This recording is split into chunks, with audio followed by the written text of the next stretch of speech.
Welcome, everybody. I'm glad everybody's joining us today for a conversation that I'm so fortunate to have with Errika Moore, who is currently the executive director, the first one, in fact, of the STEM Funders Network, that audacious group of funders who brought themselves together a number of years ago to find their footing in STEM funding for our nation, and have been so generous and smart and thought partners as we've moved our STEM field from its emergence to a much more mature level.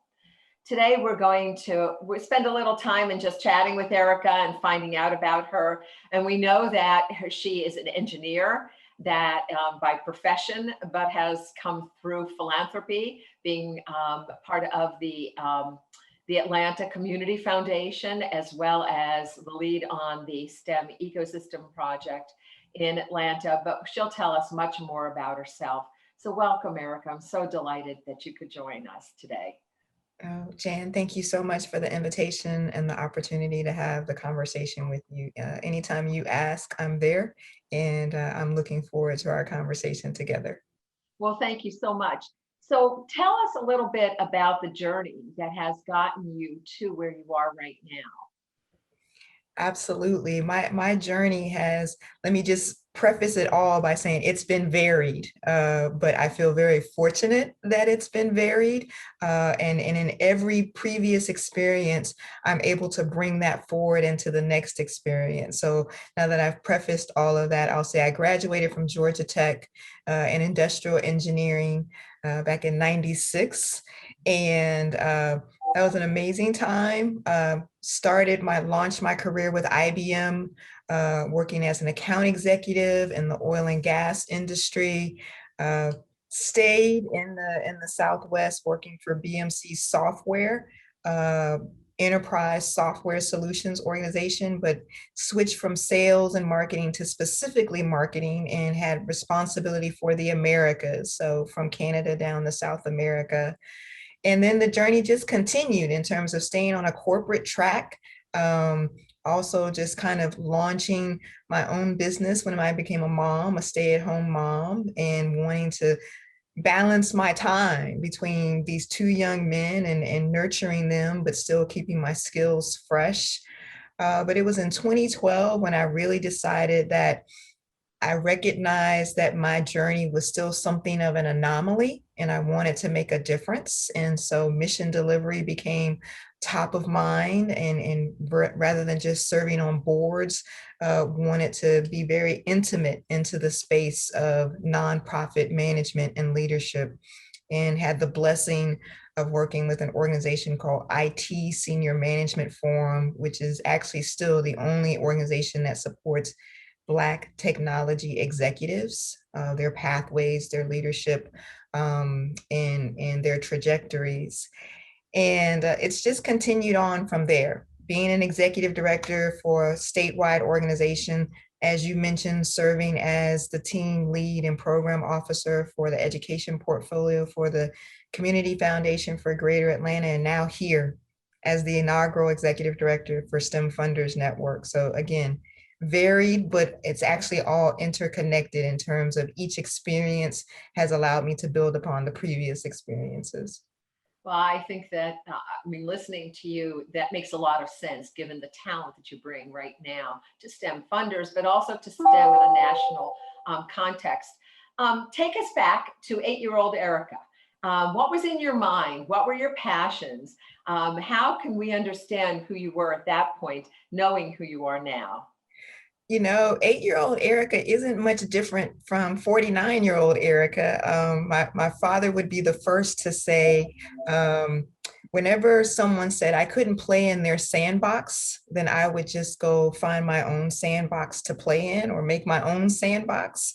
And that's still me today, not just for me, for others who I believe may be marginalized or I believe may not be embraced, and they may not feel represented in not in an inclusive environment. So that's still my champion and my focus and my mantra today at 49, is that that's still important, that's still relevant, to make space and to make places for those who may not feel like they have a space and a place. My mother would probably tell you that I don't think we really use the term anymore, but I was quite a tomboy. Um, it took until my college years before I decided to voluntarily put on a dress and just embrace my whole self. But at the same time, the way I really think I would describe that looking back is that I've had a very strong and a very tough exterior. I felt like I could engage with anyone. I didn't just have to be in a space with other young women, but just anyone, and felt comfortable doing so. So whether it was riding a dirt bike, or whether it was playing with dolls, or whether it was just being curious about life. So 8-year-old Erika and 49-year-old Erika still have a lot of things in common. I love it. That's really wonderful. But that actually begs the question that National Science Foundation is asking of us in the STEM community right now. NSF put out a solicitation not too long ago and said, okay, STEM, at the greater community, there are barriers. We know that there's systemic racism in STEM. We know that STEM is too white. It is white. And we know we haven't moved that needle. So what are the barriers as a community? What do you think we all should be doing? And we as NSF will pay for that. And we've never had that inquiry. We've never had an organization like NSF or anybody else to ask that question that way and leave the door open. So is that self-reliance and that ability to self-attend and to understand yourself even at a young age, is that part of the formula that we ought to be thinking about as we answer NSF's question about STEM for all of our children? Dan, that's a great question. And my first immediate response is we all need to lean in, because I feel fortunate that I had the mindset and also the encouragement of my parents, and thus, to build that fortitude. But absolutely not every student has that in their life. So we can't depend on that.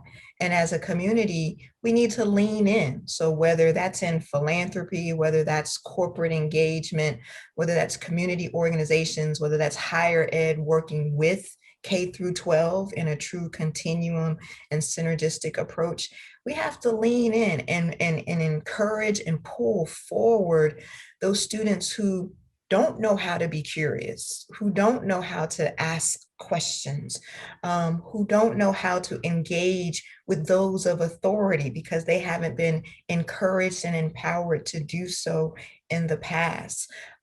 If we rely solely on the students who know how to do that, we will be in short number in terms of particularly meeting the demand that's currently seated out there for STEM talent, right? Millions are needed for STEM talent.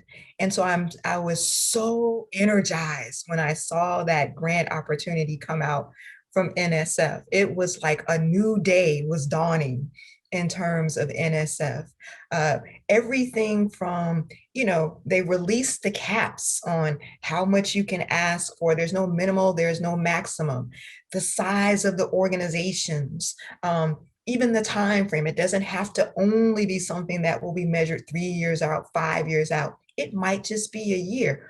All of that was new and different, and a new approach to how NSF was attracting and encouraging and drawing in new spaces, places, and organizations to come to the table and to be a part of the process and to encourage a whole new audience. And I think they've used the word on many occasions in listening to their webinars and talking to some of their folks. Community is a big word that they use often in terms of their approach to this. Oh my gosh, my eyes got super big and just energized and excited when I saw it. But the more I've learned about it, I think it's going to create a great new opportunity for new talent that hasn't been tapped in the past. So I appreciate that. And I think the word, the phrase lean in is critical. and democratized to us all, not just to the educators, not just to parents. But I do want to just address a little bit the role of philanthropy in STEM facing parents. Um, Mhm. we do a lot of speaking about students, we talk about teachers, we talk about institutions, we talk business and industry. The reality is when a STEM energized kid makes it through the system and is headed off to post-secondary, wherever that is, parents in our Black and Brown communities are not aware of the kind of experience that their child's just going off to. How do we circle back and make them part of the process, not apart from it, which seems to be such a barrier?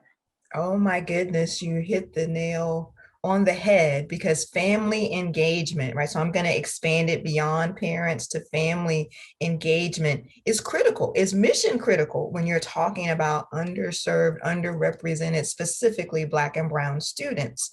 I'm going to give you an example from an organization in which I worked. It was an organization that focused on top talent student, but again, these were underrepresented top talent students. And this young man, he was a valedictorian of his class. He was accepted to Stanford to pursue engineering. He received the Gates Millennial Scholarship. So basically, he was covered and paid until through grad school, until he decided, I'm ready to stop. His greatest inhibitor was not going to be his academic prowess. Obviously, it wasn't going to be the financial constraints or challenges.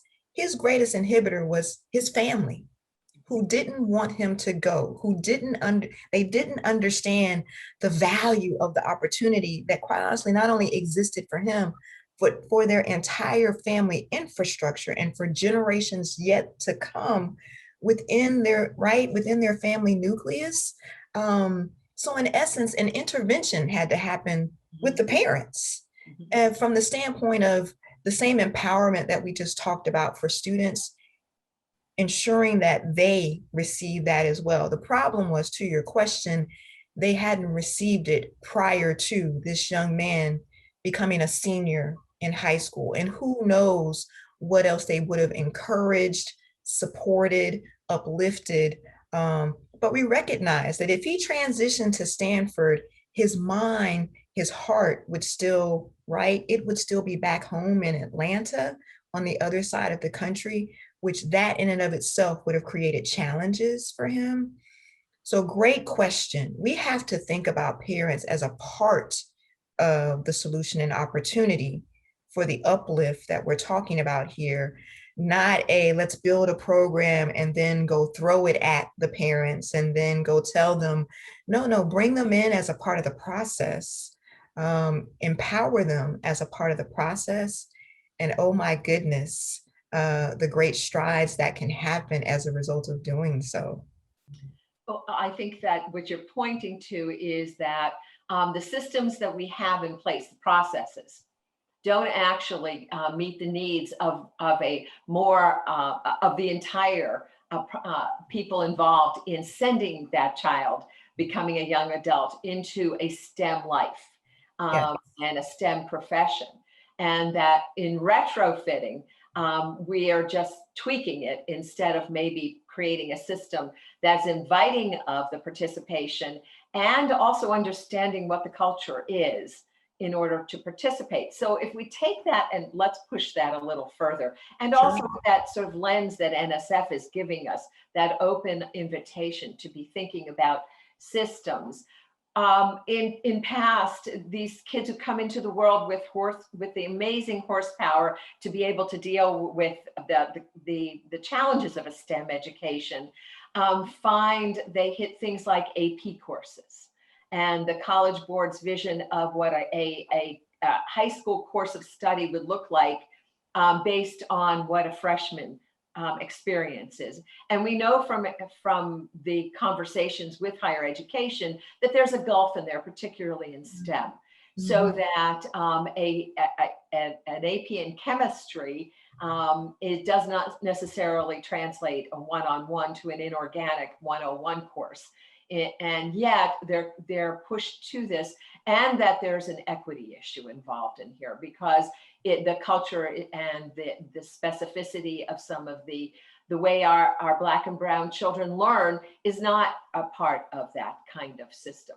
How do we deal with that? How do we help our universities in their admissions offices to think in and understand the real value of those children in front of them and what they can bring to not only their own lives and to STEM for the world and solving our grandest challenges, but also are viable, important parts of that university? So now you're speaking to my very current situation, Jan. I have two sons. My oldest son is headed off to his freshman year to pursue mechanical engineering. And to your question, he was blessed and fortunate to attend a great school where he had access to AP courses, and thus he took AP chemistry and he took AP calculus.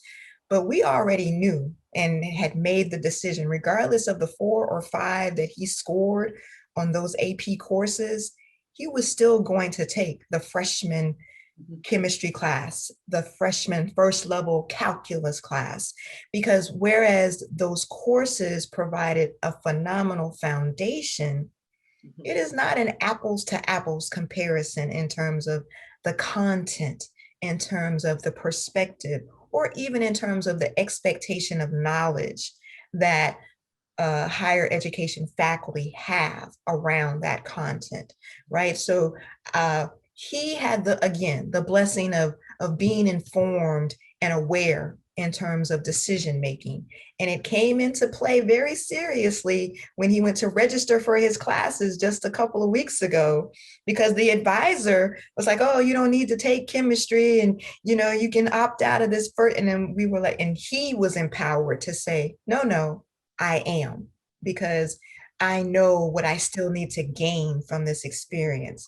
The reason I'm giving that example is because there are so many parents, there are so many counselors, high school counselors, even teachers who may not be informed with that perspective.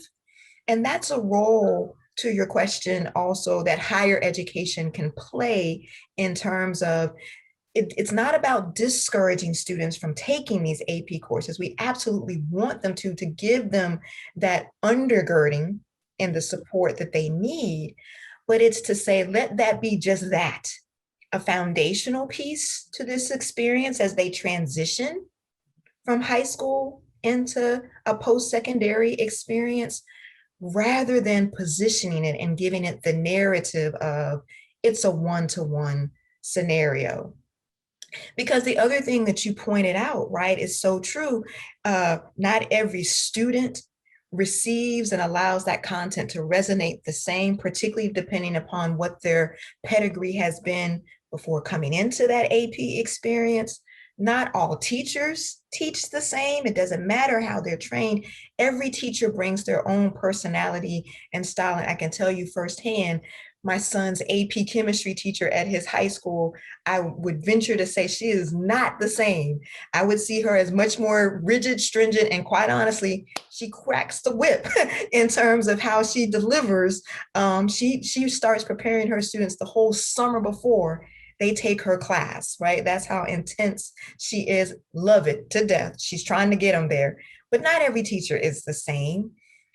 But also, here's the other element that many may not be aware of.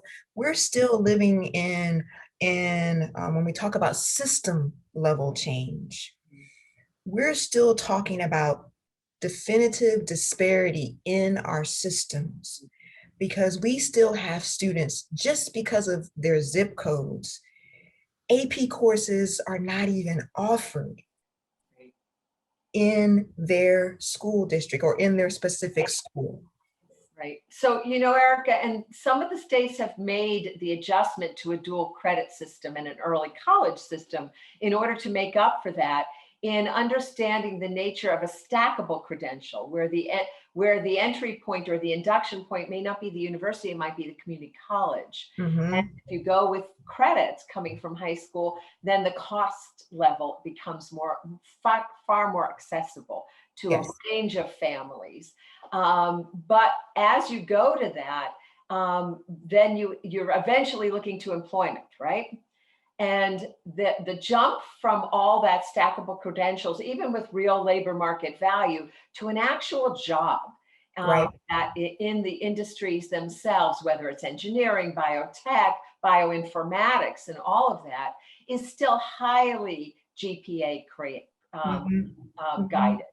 And we know that our Black and brown kids are there, that it takes a while because they're coming from under-resourced institutions the way you're speaking about it, and it will take a little longer.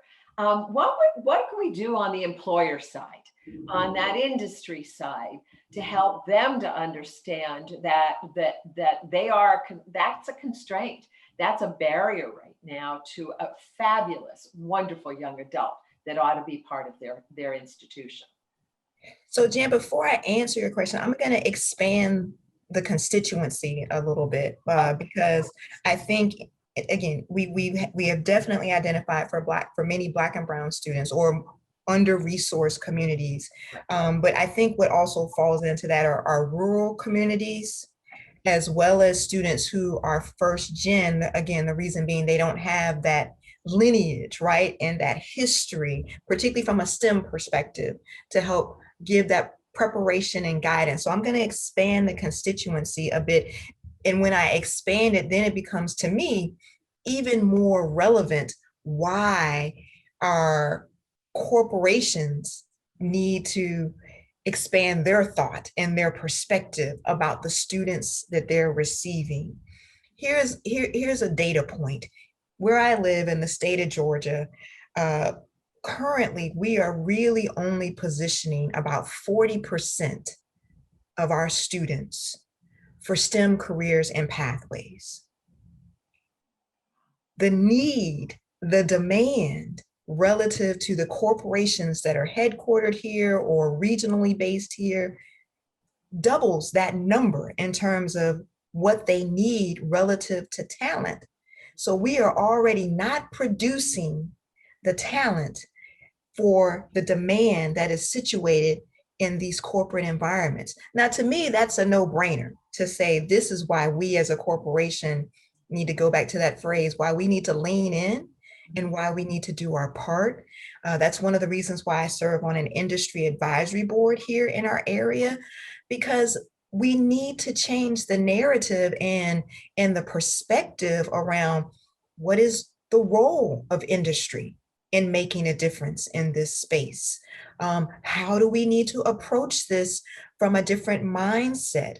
How do we need to identify that this isn't work that starts at the post-secondary status, right? That's a big part of the conversations that I have with corporations.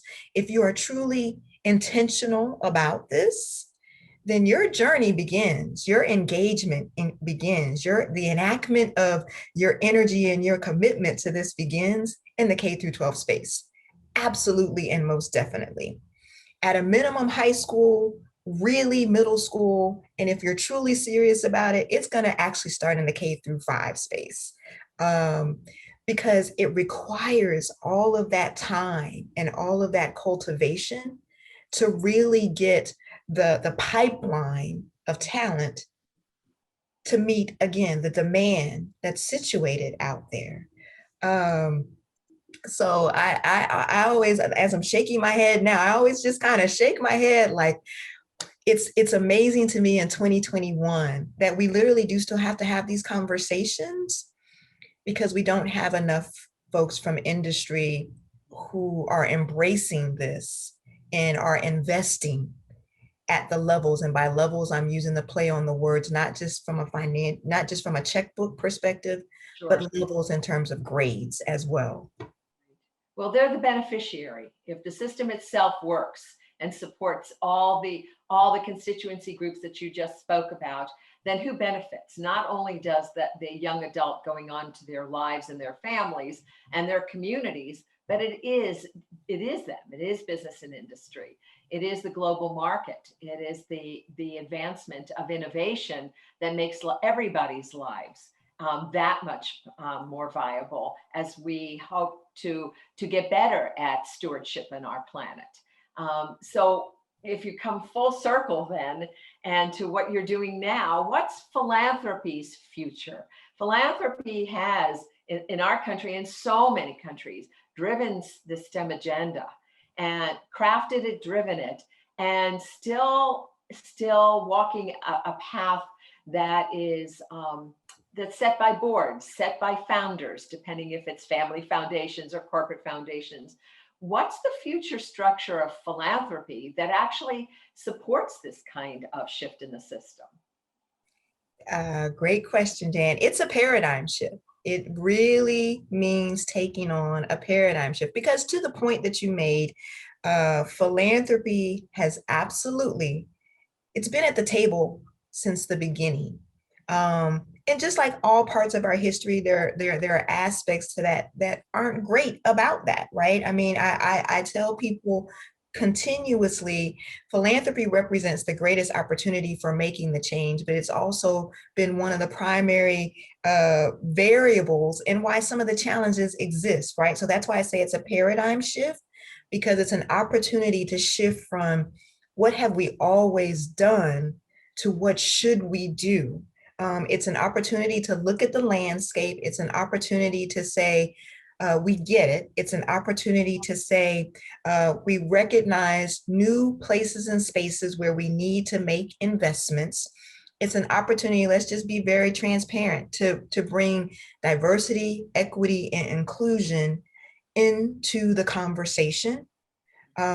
Because here's the great connect between STEM education and access and DEI.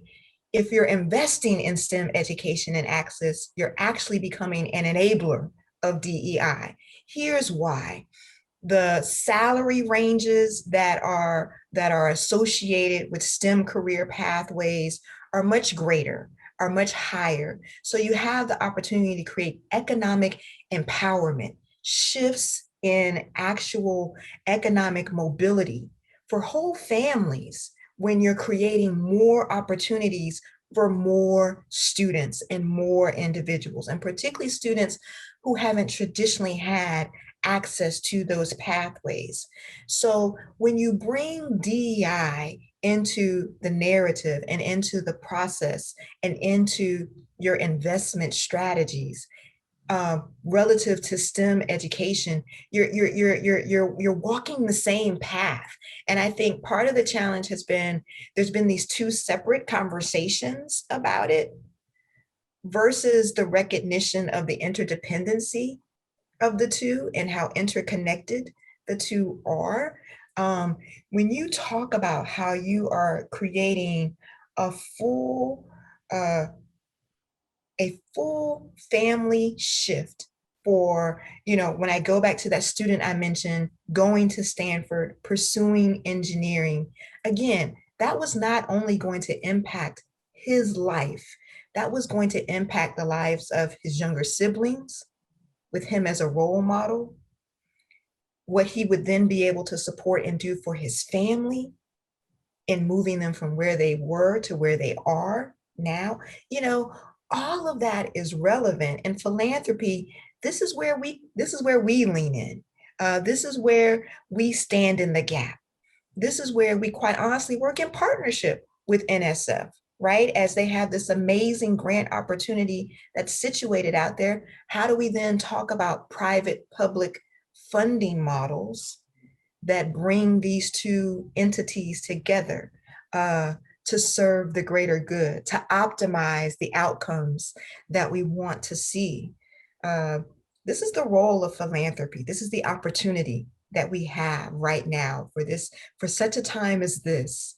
And I'm energized about it because I hear so many great conversations from philanthropy organizations like the ones that are a part of the STEM Funders Network, who are truly shifting, analyzing, and then shifting their strategies about philanthropy and STEM education and access. Well, that's really encouraging. And I know with your leadership and your vision and your ability to execute, I think that's been part of that in STEM throughout our last couple of decades, is that the vision it's been there. What's the pathway we need to all walk? What does execution look like? I think is finally coming to center, and the pendulum is now where it needs to be in order to actually produce change and a system that makes a difference. So Errika, we're almost at the end of our time. What do you want our audience to know, or something I have not asked you that you'd like to speak about before we leave the conversation? Well, Jan, first, I just want to thank you again for the opportunity to just have this fireside chat and conversation with you, and just to talk about things that I know we're both personally passionate about. I'd probably say the one question that if I were someone listening to this conversation and just wanting to get to know more, I would want to know, what is her why? Um, why has she been committed to the roles and to the spaces in which she's been committed to for the past few years? More specifically, what is her why for serving in this role right now, taking on an inaugural role? Um, and what I would say about that is that this is the culmination of a lived experience for me. And quite honestly, not only just my lived experience at this point, but as I mentioned, as a mother with two young men, and one now pursuing in his own journey in pursuing engineering as well. It's very much a lived experience. I see my life as a testimony, but I also recognize that statistically, I'm still an anomaly. And so when I ask myself, what's my why? That's my why. Wanting to do whatever I can in partnership with whomever I can to make a difference. To your point about bringing that pendulum to center, to creating those paradigm shifts. I have a favorite quote that comes from Angela Davis that speaks to no longer accepting the things I cannot change, but changing the things I cannot accept. That's my why. I'm at a point in my life where, even though there's much that I could still be blessed with, I know that I have been blessed, and I know that I need to be a good steward of those best blessings and pay it forward. And how I pay it forward is just not accepting the things that I know need to change.